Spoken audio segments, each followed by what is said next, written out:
Deus continua abençoando preciosos irmãos e irmãs, aonde você estiver, se estiver na sua casa, se estiver no seu trabalho, se estiver no seu carro, viajando, trabalhando, no seu veículo, nesse universo fora, onde é que você está, Deus te abençoe.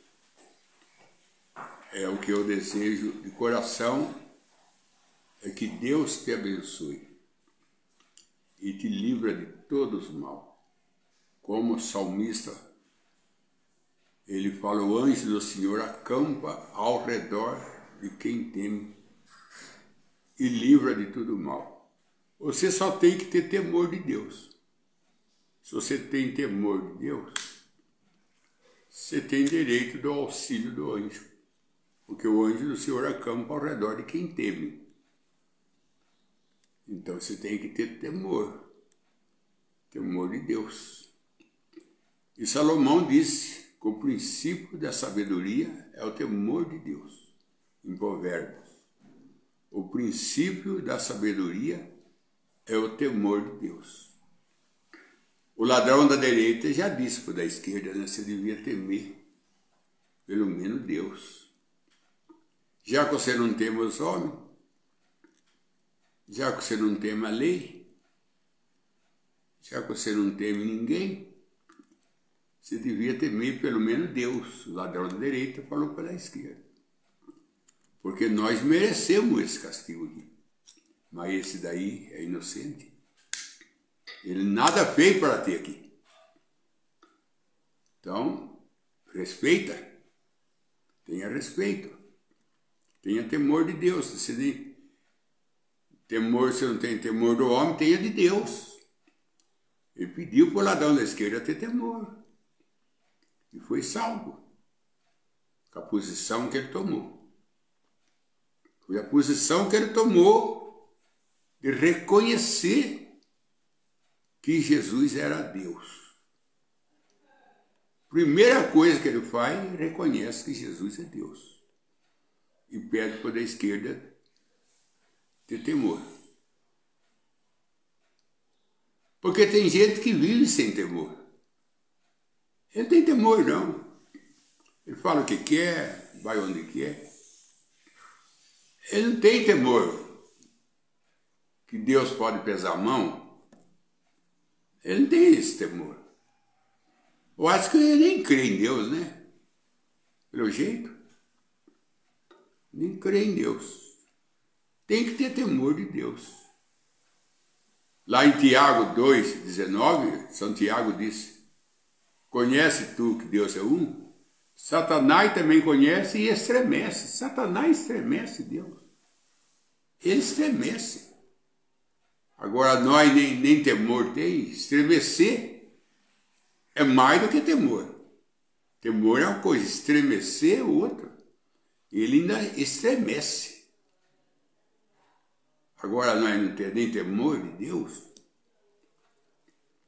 E às vezes nós fala de irmão, fala de irmã. Às vezes levantamos contenda por nada.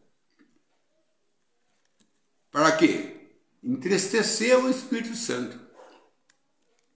Porque o apóstolo Paulo disse, não entristeça o Espírito Santo. Ele pede para nós, não entristeça o Espírito Santo. E o que faz não entristecer o Espírito Santo é falta de temor. Tem que ter temor de Deus. Porque Paulo diz que Deus é fogo consumidor. Se os irmãos do Antigo Testamento, por profanar o sangue dos animais, era castigado, ele disse, e agora profanando o sangue de Jesus? Muito mais castigo tem. Porque aquele a quem mais dá, mais exige. No Antigo Testamento, Deus não deu muito, não. Deus deu animais para sacrifício. Ele deu os profetas, deu a lei. Mas no Novo Testamento, ele se derramou. Ele deu a sua graça, deu a sua misericórdia, deu o seu sangue, deu o seu espírito. Ele deu tudo. Agora, ele exige que nós tenha temor. Saber o que fala, que a nossa palavra tem poder. Saber não fazer julgamento sem ter certeza. Porque o Paulo diz, para você julgar o ministro, você tem que ter pelo menos 3 testemunhas para fazer um julgamento. 3 testemunhas que viu. Você vê que Acã, só 2 testemunhas resolveu o problema de apedrejar ele, para pegar a vinha dele. Mas Jesus já fala 3 testemunhas, Jesus já vem com 3. Tem que ter 3 testemunhas. Por isso que ele levava Pedro, Tiago e João no monte, era 3 testemunhas. Para ressuscitar Talita, ele levou Tiago, Pedro e João, mais 3 testemunhas. Quando ele foi orar para o outro, que adiantou dos discípulos, ele levou os 3 também para orar com ele. Tiago, João e Pedro. Ele levava sempre esses 3, porque os 3 eram testemunha dele. Era testemunha que ele orou, era testemunha que ele foi transfigurado, era testemunha que ele ressuscitou Talita, então tinha testemunha. Ele fazia as coisas, mas ele levava a pessoa para testemunhar que ele fez. A testemunha falava por ele. A testemunha falava por ele. Agora, faz julgamento, não viu nada. E o irmão Branda disse, eu não costumo crer em tudo que eu ouço. A gente vê as coisas, ouve as coisas, e depois vai ver, não é nada daquilo. E quem se deu mal foi a gente de crer. Crer numa invenção. Nós temos, irmão, o exemplo lá atrás do José do Egito, que é o oficial do Egito, ele aceitou que a mulher dele falasse que José rasgou a roupa, que ela rasgou a roupa de José para segurar ele. Aquilo era mentira. E ele ficou com o que a mulher dele falou. E pegou José e jogou no cárcere. Ali estava tudo errado. Tudo errado. Agora, mas José teve que ficar 13 anos na prisão. 13 anos, não é brincadeira. E quem tirou José quem que tirou José do cárcere? Foi o dom que ele tinha, porque se ele não tivesse dom, ele não saía de lá. O copeiro falou, lá tem um homem que ele pode revelar teu sonho. Então, se ele não fosse um profeta, um revelador, ele não saía de lá. Então, quem tirou ele de lá foi o dom que Deus deu para ele. E é o dom que Deus deu para ele que tirou ele de lá. Senão ele era um preso comum igual aos outros. Porque o faraó chamou ele do cárcere para resolver o problema do sonho dele. E ele foi e resolveu. Aí ele ganhou a posição de governante. De governante. Sei que Potifaz ficou com a interpretação da mulher dele. Ela falou, ele quis me agredir. E eu chamei o guarda, ele quis fugir, eu segurei ele, mas ele é forte. Rasgou a roupa da minha mão, aqui está a roupa dele. E Potifaz era um oficial do Egito. Provavelmente era um homem sábio. Devia conversar com José. José, o que aconteceu? Senta aí, vamos conversar. Mas não quis conversa. Ele não quis conversa. Porque se ele quisesse mesmo conversar com José, esclarecer as coisas, José ia falar a verdade, porque José não mentia. Ele falou, não, é ela que vem tentando eu aí, eu rejeitei ela. E ela ficou brava e me rasgou. É o contrário. É o contrário. É ela que invadiu em cima de mim, o contrário. Agora, se ele crê em José, José era um escravo. Um escravo já não tem autoridade.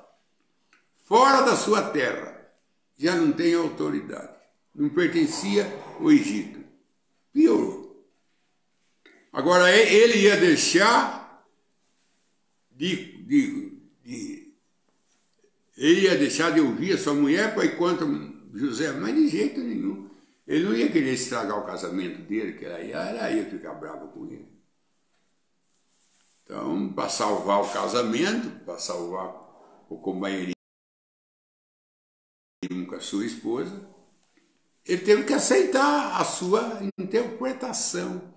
E ela é uma igreja, viu? Porque tudo ali é igreja. A mulher do Potifar é uma igreja. É uma igreja que quando ela não tem o que ela quer, ela acaba com você. Você é bom, você é uma pessoa maravilhosa, desde quando você está na igreja dando dízimo e oferta. Mas se você sair, a partir do momento que você sair, você não é mais nada. Então não era você, era o seu dízimo e sua oferta. Era o seu dízimo com a sua oferta. Então não era você. Então, se ele senta com José, José ia falar a verdade e ele ia chamar a atenção da mulher dele. E aí, como é que ficaria o casamento? Provavelmente ia ter uma separação, né? Porque ela ia ficar revoltada contra o marido. Por que você não crê em mim? Sou sua esposa. Você vai crer no escravo do que crê em mim? Você vai crer no João Ninguém aí, que chegou aí preso? Graças ainda a Deus por nós correr ele. Agora ele me rasga e você ainda fica com ele, fica no lado dele. Então ele tem mais valor do que eu? Aí começa aí. Começa aí. Ele não pode defender a verdade, porque se defender a verdade, racha outra coisa. Tem que ver. Não está certo? Não está. Mas foi a maneira que ele achou de salvar o casamento dele. Ficar com a invenção da mulher. Porque os historiadores, não a Bíblia, os historiadores que exploram a Bíblia, explora não, que ele investiga as causas, né? Eles falam que Potifar sabia que a mulher dele é que tinha atacado José. Ele sabia, ele conhecia a esposa que ele tinha. Ele sabia que é ela que tinha atacado ele. Ela estava inventando tudo, ele sabia. Mas ele não teve outra saída. Ele não teve outra saída. Se ele falar, não, José vai ficar aqui, vai continuar aqui, está dando certo, está prosperando, estou sendo abençoado com a presença dele, e é você que atacou ele. É você que está errado. Acabou o casamento. Acabou o casamento ali. E ele sabia disso. Então ele ficou ao lado dela. E quantas vezes nós não ficamos ao lado de pessoas falsas, mentirosas, inventadoras de males, e nós protege ele, porque tem que proteger para não perder. Que situação difícil, mano. Você vê até pastor que tem igreja, é obrigado a ficar ao lado de um outro pastor, porque tem igreja grande, dá um bom sustento. Ele fica ao lado dele, mesmo sabendo que está errado. Por quê? Vai perder a igreja? Ele sabe que ele vai perder a igreja. Se ele ficar do lado do certo, ele vai perder a igreja. Então, para ele não perder a igreja, ele tolera o erro. Para ele não perder a igreja, ele tolera o erro. É o causa de Potifar. Para não perder a esposa. Para não perder a esposa, ele teve que ir contra José. Mas ele sabia que José não fazia aquilo. Ele confiava em José. Ele sabia, mas ele não confiava na sua esposa. Mas fazer o quê? É a voz de uma mulher, do oficial, contra a voz de um preso? Que lado fica? Que lado o Potifar ia ficar? O lado de José ou da sua esposa? Sua esposa era sua esposa, era do Egito. Era de uma família boa. José era um escravo.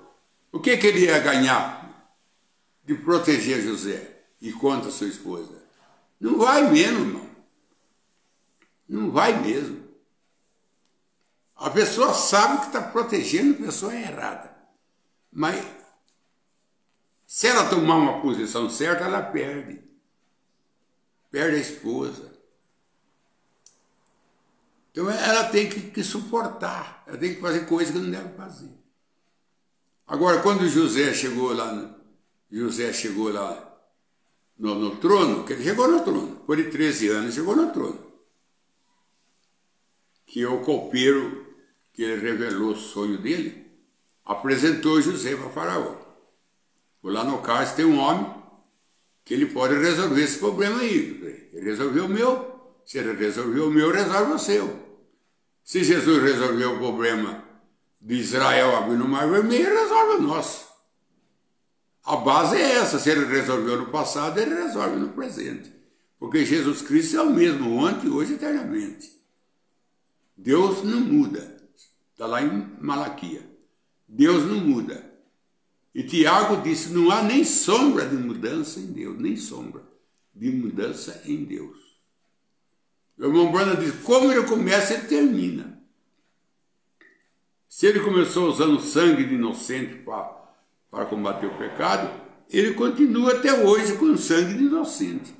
Ele mandou o maior inocente, que é Jesus. O maior inocente que é Jesus.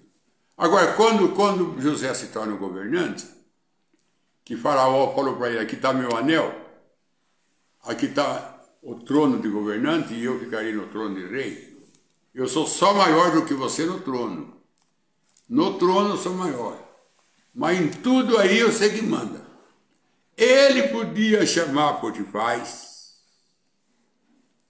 Ele podia mandar chamar a mulher de Potifar. E o mensageiro ia chegar lá e falar, Potifar, José mandou você com a sua esposa ir numa reunião no palácio. Tal hora, tal dia.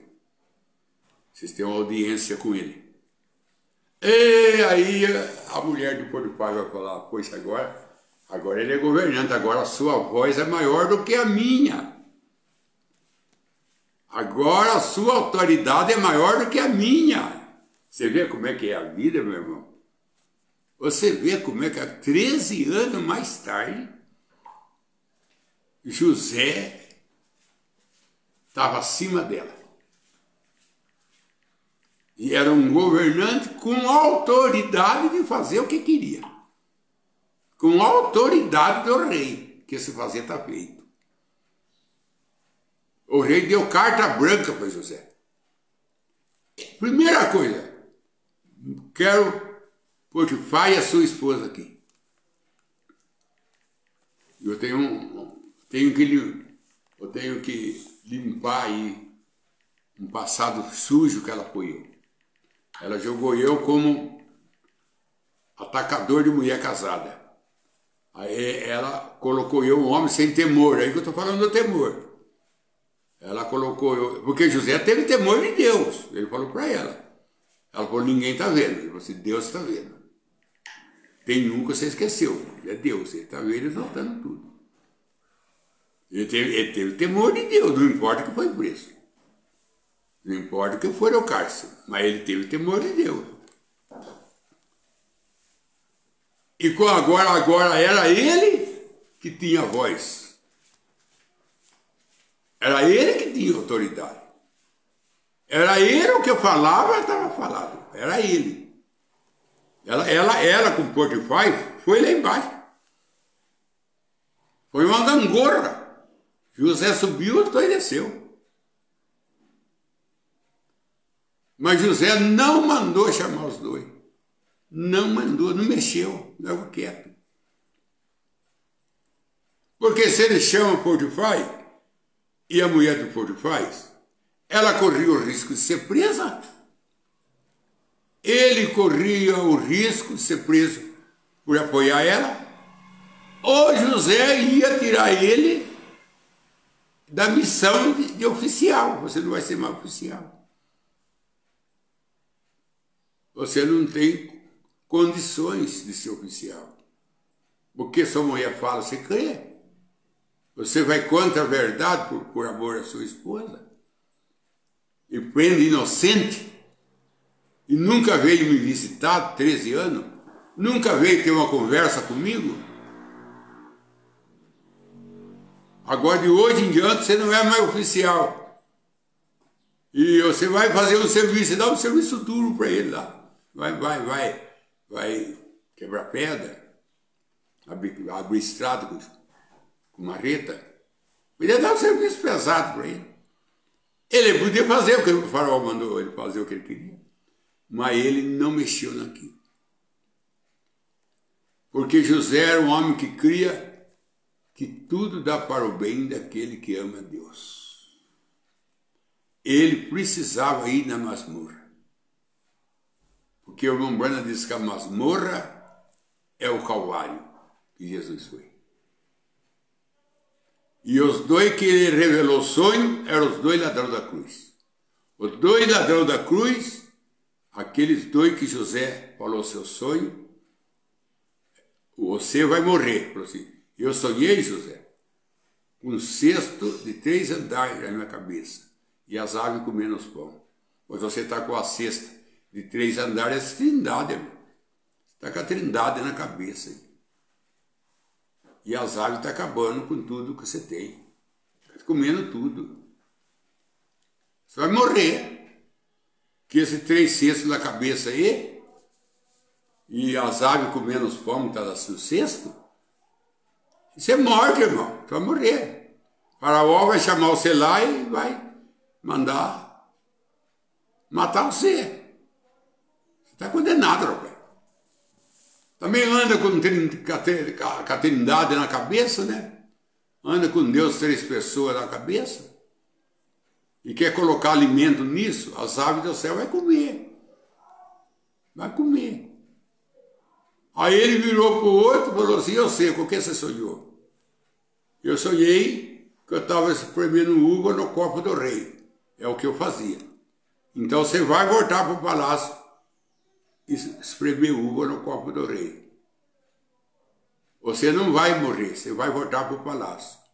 Você não veio do palácio? Para as masmorras, vim. O palácio você vai voltar. Esse aí é nós. Nós viemos do céu para essa masmorra aqui, e para o céu nós vamos voltar.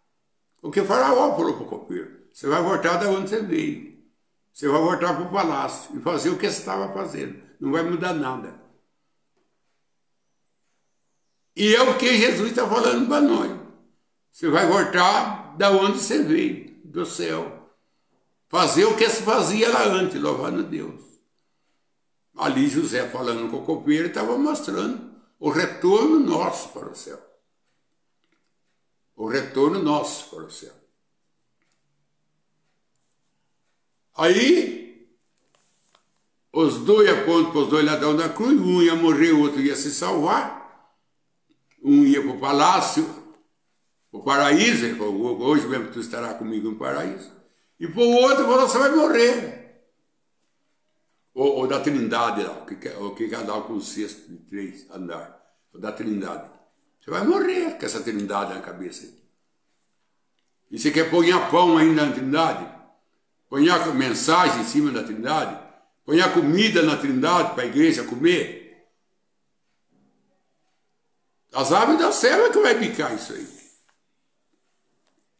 Agora, seu temor de Deus, se você tem temor de Deus, você tem direito de ter os anjos do Senhor acampando ao teu redor. O anjo do Senhor acampa ao redor daquele que teme Deus.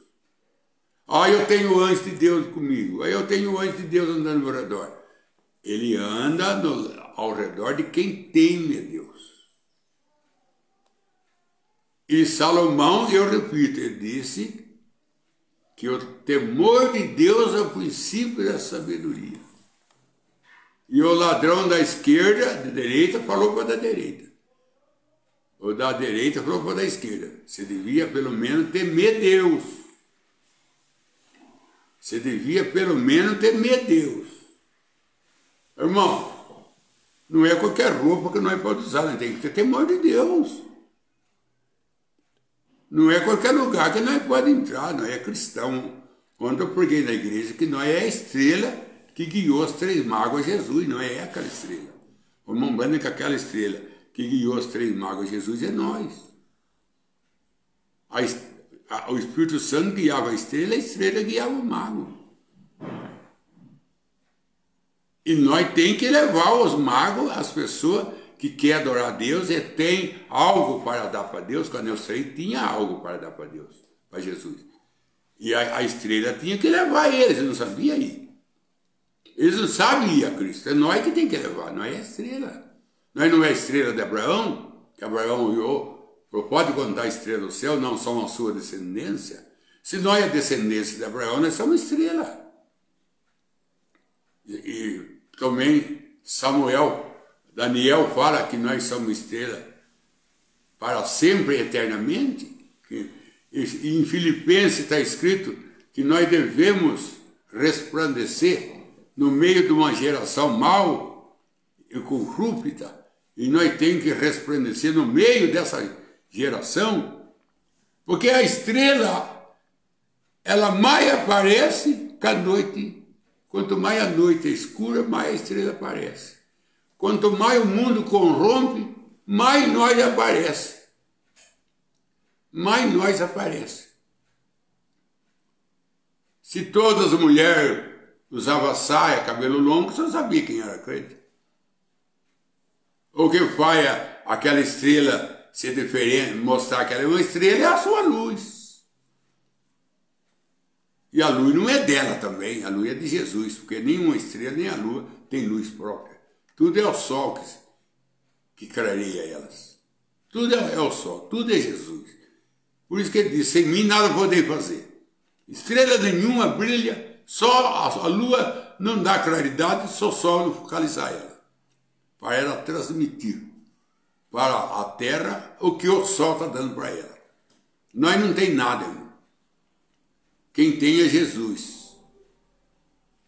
Nós não tem nada, o que tem é Jesus. Jó foi muito sério com a sua esposa. Deus dá, Deus deu e Deus tomou. Deus deu e Deus tomou. Ele tem o poder de dar a sua vida e tomar a sua vida. Está lá em São João. Eu tenho o poder de dar a minha vida e tomar a minha vida. Eu tenho esse poder. Eu dou e tomo. A Deus deu uma casa para mim, mas toma cuidado que ele pode tirar. A Deus deu um carro para mim. Veja o que você faz com ele que ele pode tirar. Deus deu saúde para mim. Veja o que você faz com essa saúde aí que Deus pode tirar. Porque lá em São Mateus está escrito, aquele que tem, terá. Aquele que não tem, aquele que tem será tirado. E dado para aquele que tem mais. Dado para aquele que tem mais. Então, nós temos que ter temor de Deus. Nós temos que temer o lugar que nós vamos. Tomar bebida alcoólica. Fumar cigarro. O irmão Brando é muito sério nisso aí. Falar que a nicotina, ela vai para o nenê. Vai para o nenê, a nicotina vai para o nenê.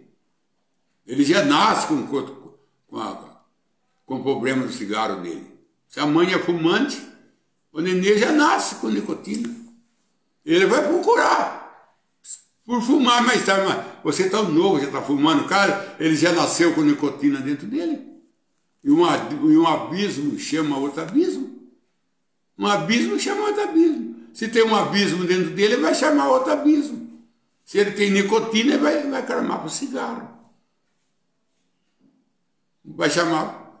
Se tem um pai que bebe, uma mãe que bebe, a criança já nasce com álcool. Já nasce com aquele hábito. Você fala assim, isso não tem base, pastor, não tem base?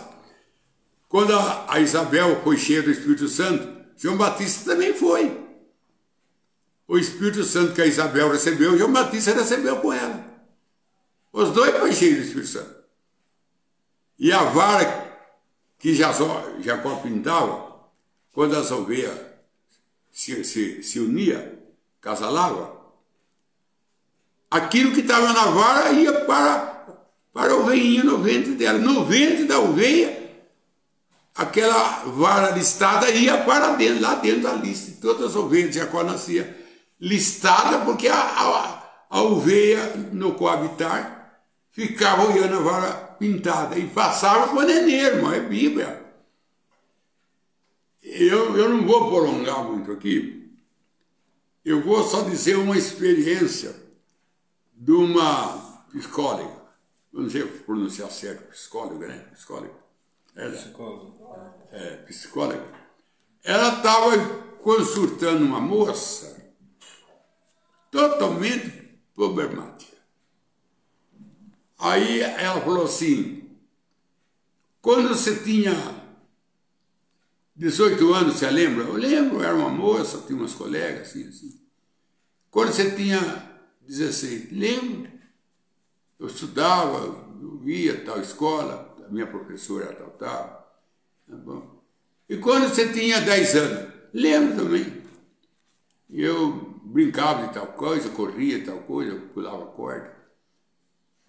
E quando você tinha 5 anos, ela, 5 anos, espera lá. Eu me lembro assim que eu brincava com boneca, e eu sempre estava brincando. Um pequena sombra, mas lembro assim. E quando você estava no ventre da sua mãe, ela gritou. E quando você estava no ventre da sua mãe, aí ela deu um grito. Por que aconteceu? Falou assim, meu pai estava com a faca, a minha mãe estava grávida e meu pai estava com a faca para matar ela. E aquele temor da minha mãe, aquele desespero da minha mãe, passou tudo para mim, é o que eu tenho agora. E eu peguei esse problema, que eu estou com ele, esse problema, essa inquietação, esse nervoso, essa irritação, eu peguei dentro do ventre da minha mãe. Cadê as ovelhas de Jacó? Já saía com o problema do ventre, já saía pintado. Você já saía pintado. Agora, tem que ter temor de Deus para fumar um cigarro. Não vai o fumante fala assim, o problema é meu. E é eu que estou comprando, é eu que estou fumando. Não. O problema não é dele, não. O problema não é dele. Aquele que está perto dele é que mais toma nicotina quem está perto do fumante. Porque ele sorta a nicotina pelo nariz. E quem está perto fuma mais do que ele. É fumante também. Eu conheci um pastor que trabalhava no Banco Brasil. E ao lado dele, no barcão, trabalhava um que fumava. E fumava um cigarro atrás do outro. Ele falou, fiquei doente com aquele cigarro. Ele que fumava e eu que fiquei doente. Porque vinha tudo para minha nicotina. E a criança no ventre? Tem que ter temor de Deus. Nós temos que ter temor de Deus até para comer. Porque o irmão Branco está falando aqui na mensagem, um testemunho maior. Ele fala assim, você tem que comer para fortalecer o seu anticorpo, para que quando vem a doença, ele expulsa. Se o seu anticorpo está fraco, o verme inimigo apodera de você, ele apodera porque não tem defesa do seu corpo. E a defesa do seu corpo é o seu germe. Ele é colocado no seu corpo para defender seu corpo. Porque Deus sabia que ia vir germe estranho, devorador, câncer, tuberculose, e gripe. Mas o anticorpo expulsa tudo. O que é febre? O que é febre? A média está de 40 graus de febre. O que é febre? Febre é a guerra do anticorpo com o inimigo. Os dois estão guerreando dentro da gente e esquenta. A guerra dele esquenta, que é a febre. A febre porque tem uma luta. A febre vem de uma luta do anticorpo com o inimigo. Ele luta para expulsar ele e aquela luta esquenta. Aquela luta esquenta. E às vezes nós dá remédio para acalmar a febre. E não dá remédio para expulsar o inimigo. Não tem febre, mas o inimigo está lá, roendo. Não é cortar a febre, é tirar fora quem está causando a febre. E quem está causando a febre é o verme estranho, que ele não quer sair. E o germe verdadeiro, o soldado que combate dentro de nós, não está dando conta de expulsar. Por que não está dando conta? Porque ele não dá alimento para ele. Por isso que quando Jesus ressuscitou Talita, ele falou assim, dá comida para ela. Primeira coisa que Jesus falou, dá comida para ela. Falou, mãe, dá comida para ela. Mandou dar comida. Dá comida para ela. Nós temos que ter temor de Deus. Não é comer qualquer coisa. Coisa que faz mal. Coisa que faz mal. Coisa que ataca rim. Tem que ter temor de Deus. Agora, eles estão falando que quase todos estão usando óculos. Até jovem está usando óculos. Aí foram pesquisar por que o jovem está usando óculos, a vista do jovem está fraca. Aí eles descobriram que era o celular. O celular. Porque o celular tem radiação. Ele tem radiação. E você ficar olhando aquela luz do celular, aquela radiação vai queimando o véu do seu olho. Agora veja bem que situação. Veja bem que situação. Então, o que nós temos que ter? Temor de Deus? Porque Paulo disse, se nós destruir o templo de Deus, Deus destruirá nós. Quem que é esse nós que destrói o templo de Deus? A sua alma. A sua alma está aí com uma torre de controle. A alma é que é o farol do mar. O mar que é o farol para avisar o navio que tem rocha. O farol está lá para avisar o navio. E a sua alma é o farol. Ela anuncia você que aquela comida ali não tá bem, não vai fazer bem para o corpo. Ela anuncia. Ela anuncia. Por isso que a alma se abate, porque se abate dentro de mim. Ó minha alma, disse Davi, por que você se abate? Claro que eu sou você abater. Você está cometendo adultério como de sempre, rapaz. Mandando matar Urias, eu não vou se bater. Tem que se bater. A alma fica se batendo. Se batendo porque ela está vendo que o corpo está indo para o inferno e ela não pode segurar. Está comendo coisa que não deve comer, ela não pode segurar. Então tem tudo isso daí, é temor de Deus. Olha bem, você vai encontrar pessoa que sobe no púlpito e é durão, pastor durão, pastor até legalista, duro, prega duro, não dá risada não, ele pega duro mesmo. Ali ele despede a igreja vai embora, entra no carro. Sabe quanto ele corre na pista? 130, 140, 150. A pista está falando 110. Ele está em 130, está 20 a mais. E tinha acabado de puxar a orelha da igreja. Tá certo isso? Tá certo. tinha acabado de puxar a orelha da igreja para a igreja se enquadrar com Deus. E ele correndo 130, 120, 140 na pista. Tá certo isso?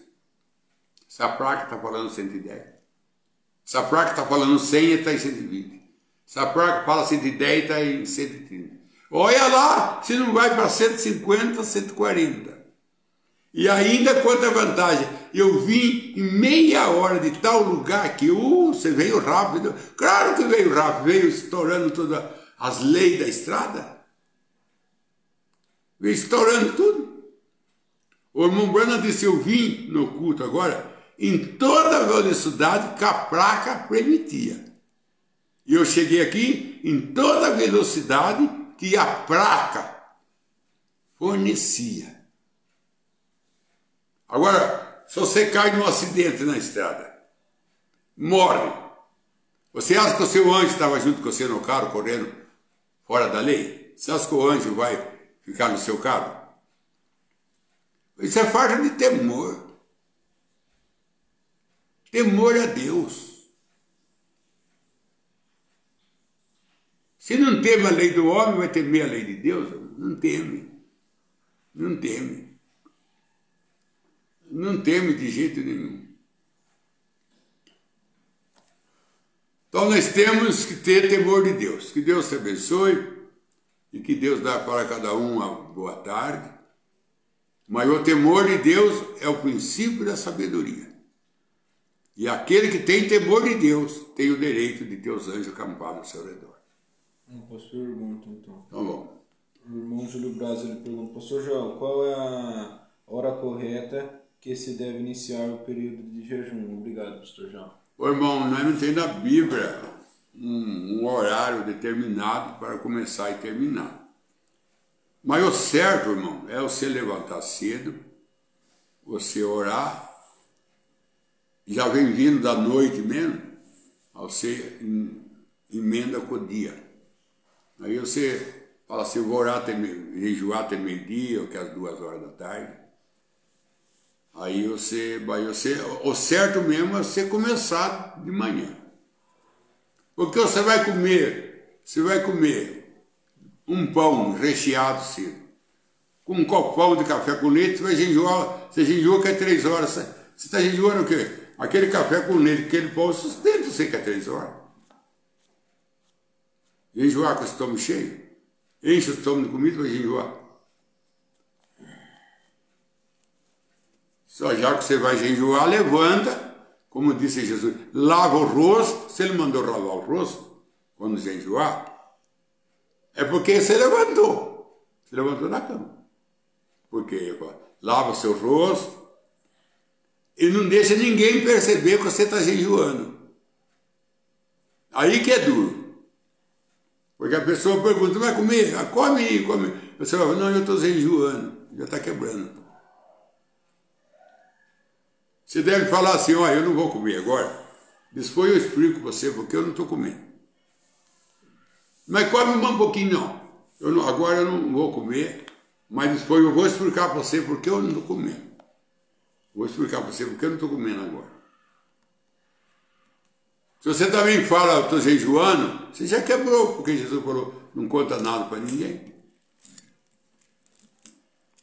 Então você já quebrou também. Então você não precisa mentir. Mentira não é de Deus. Fala assim, olha, depois eu explico para você porque eu não estou comendo agora.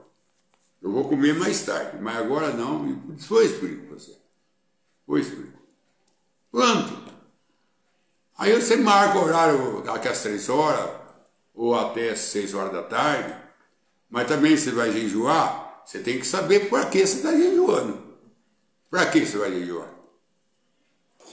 Para libertar uma pessoa de um cárcere, para uma mãe que está doente, ou para Deus abrir a porta do emprego, ou para o seu patrão melhorar o seu salário que está muito baixo, você vai jejuar para isso?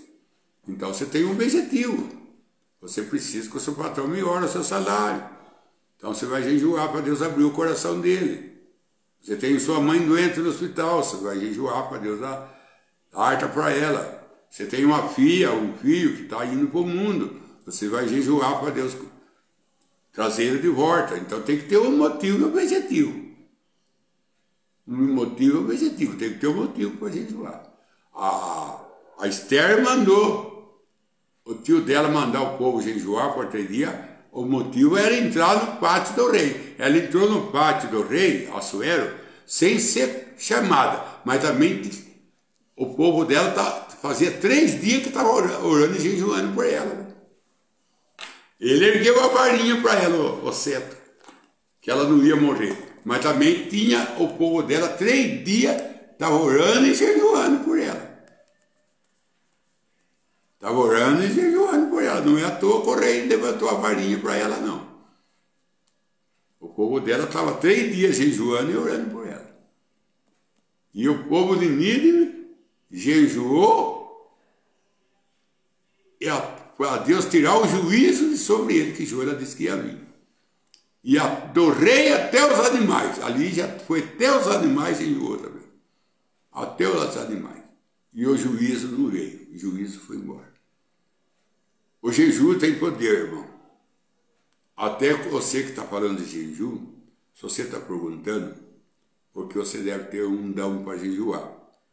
Porque jejuar também não é para qualquer um, não. Todas as coisas têm que ter dom. Você tem que saber qual é que é a sua parte no corpo de Jesus. Se você é o joelho, você é o homem de oração. Agora, se você é o estômago, você é o homem do jejum. Não é todo mundo que jejua. Porque tem pessoa que não foi chamada para jejuar. O irmão Branham, montou no carro, irmão Branham e Beda. E 3 irmãs montou na parte de trás. Parece que eram 3 irmãs. Eu não estou bem certo quanto irmã tinha.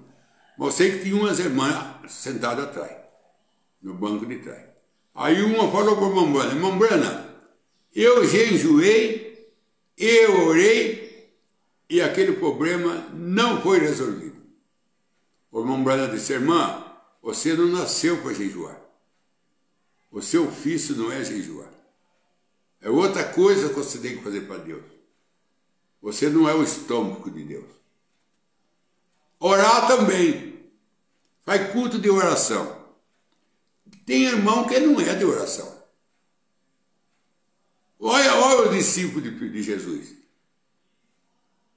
Nós temos Pedro, que era um evangelista, Tiago, que trabalhava dando esperança, João, que amava, André, que era de oração. O discípulo de oração de Jesus era André que era de oração. Era um só, que era de oração.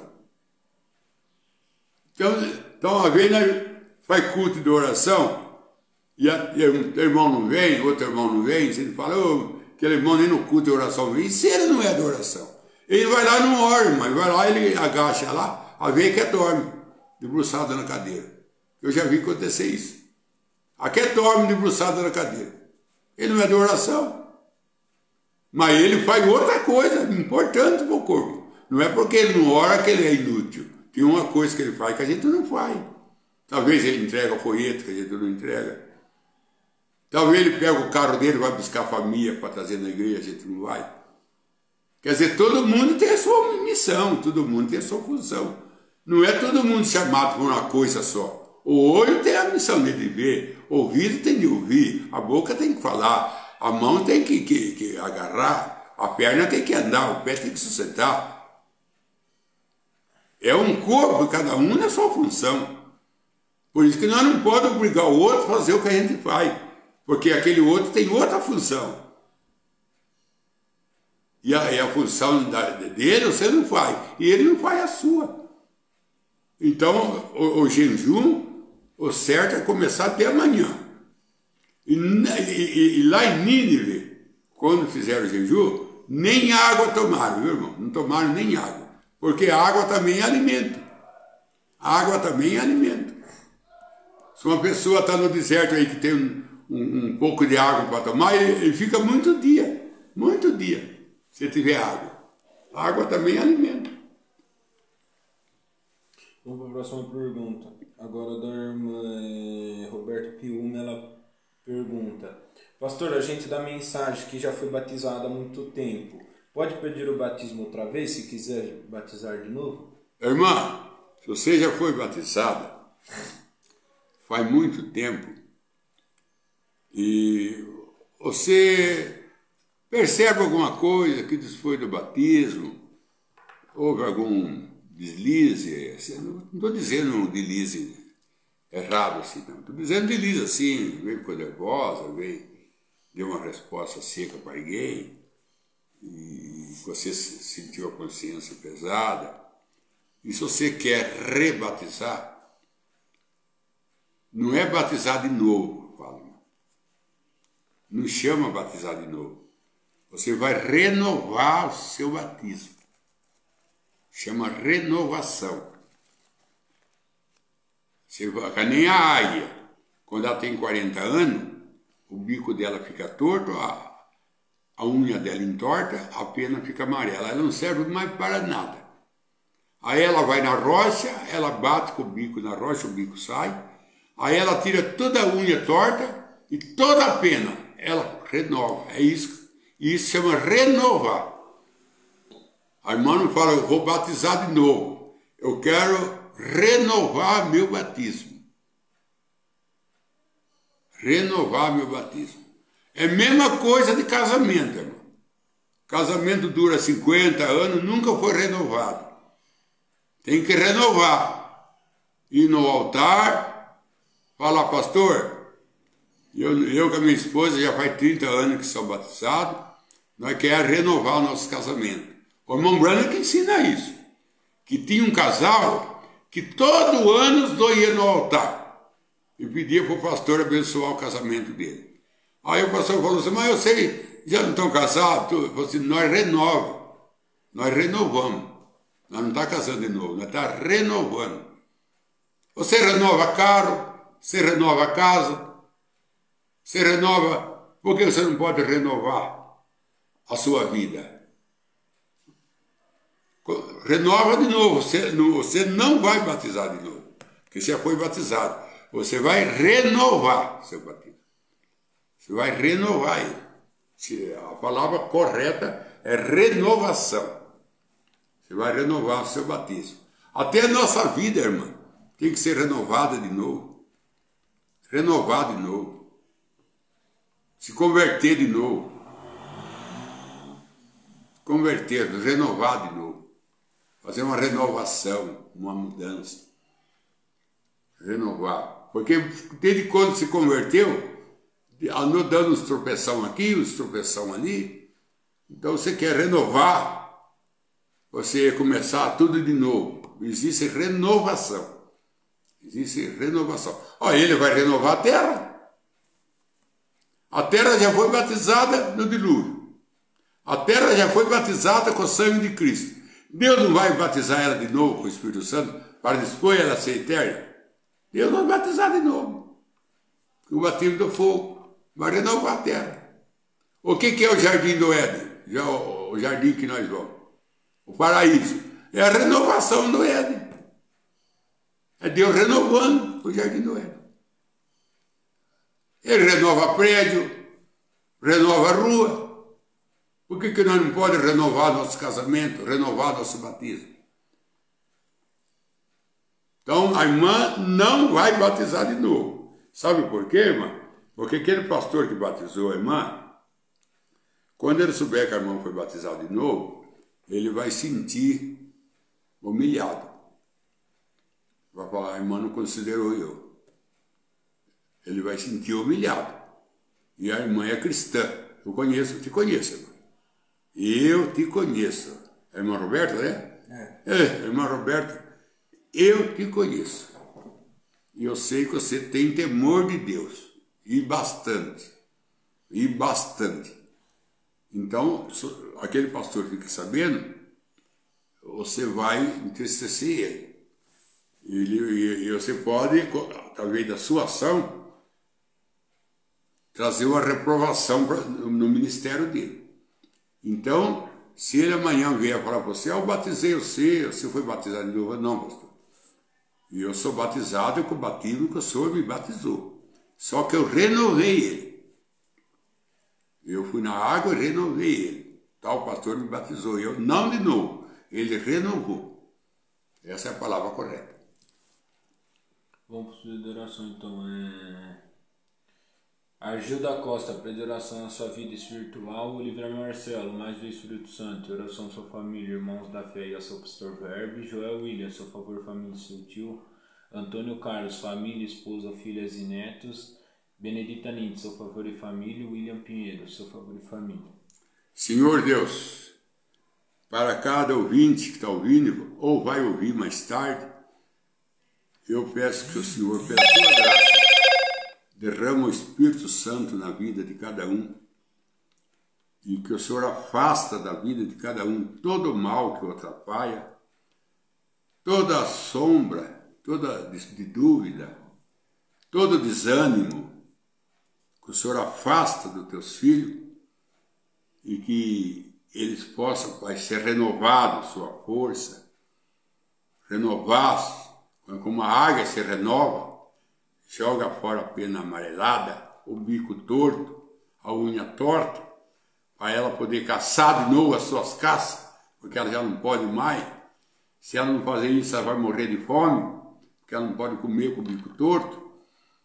E ela renova com 40 anos de idade, foi às vezes mais 30, às vezes 70. Esses 30 anos ela vive com a renovação. Então ajuda teus filhos a se renovar, fazer um novo voto para Deus, Senhor. Renovar o voto que fez para Deus. Em nome de Jesus Cristo. Amém, Senhor. Amém.